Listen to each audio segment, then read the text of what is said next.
भारत की दूसरी परमाणु पनडुब्बी आईएनएस अरिहंत भारतीय नौसेना में शामिल हो चुकी है। यह देश के स्ट्रेटेजिक फोर्सेस कमांड के तहत संचालित होगी। न्यूक्लियर पावर से चलने वाली इस पनडुब्बी में परमाणु मिसाइलें लगी हुई जिनकी मारक क्षमता 750 किलोमीटर से लेकर 1900 किलोमीटर तक है। यह Arihant class nuclear powered submarine होगी।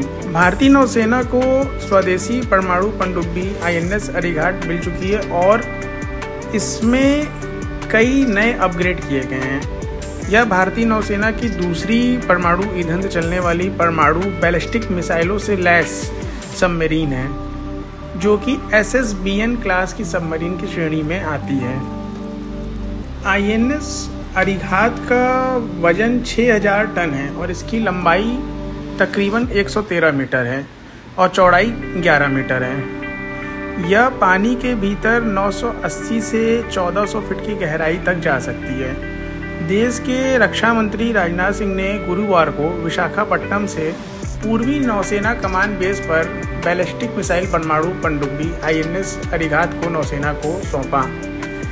इस दौरान नौसेना के अधिकारियों और जवानों ने रक्षा मंत्री को गार्ड ऑफ ऑनर दिया। रक्षा मंत्रालय ने बताया कि परमाणु पनडुब्बी देश के लिए एक उपलब्धि है और प्रधानमंत्री नरेंद्र मोदी के नेतृत्व वाली सरकार ने रक्षा क्षेत्र में आत्मनिर्भरता हासिल करने के लिए अटूट संकल्प लिया हुआ है, जिसका एक यह ज्वलंत प्रमाण है। आईएनएस अरिहंत की जो मारक क्षमता है वो 3500 किलोमीटर तक है और इसमें कई टॉर्पीडो ट्यूब हैं और साथ ही साथ इस पनडुब्बी के अंदर एक न्यूक्लियर रिएक्टर भी लगाया गया है, जो कि इस पनडुब्बी को पानी के भीतर 44 किलोमीटर प्रति घंटा की रफ्तार देगा। न्यूक्लियर सबमरीन दो तरह की होती हैं, एक न्यूक्लियर अटैक सबमरीन जिसको SSN का क्लास कहा जाता है, दूसरा न्यूक्लियर मिसाइल सबमरीन जिसको SSBN कहा जाता है। Nuclear missile submarine nuclear weapon carry करती हैं या न्यूक्लियर डिटरेंस के लिए होती हैं।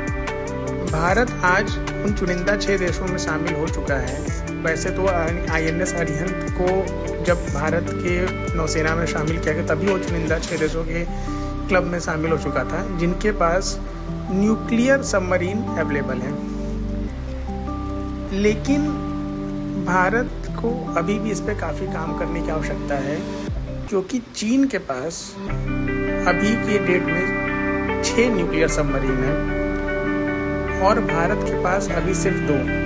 उसी तरह से अगर ओवरऑल सबमरीन की क्षमता की बात की जाए तो चीन के पास टोटल 66 सबमरीन्स हैं और भारत के पास इन 2 सबमरीन को जोड़ लिया जाए तो भी 16 हैं।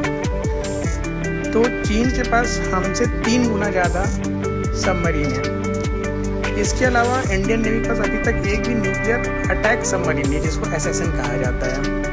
चीन के पास ऐसी 3 सबमरीन है जो कि छोटे कन्वेंशनल वॉर में ज़्यादा काम आती हैं। लेकिन आईएनएस अरिहंत को देश की नौसेना में शामिल करने से भारत की नौसैनिक शक्ति में काफ़ी ज़्यादा इजाफा हुआ है और जैसा कि सूत्रों से पता चला है कि अगले साल तक एक और न्यूक्लियर सबमरीन भारतीय नौसेना में शामिल कर दी जाएगी।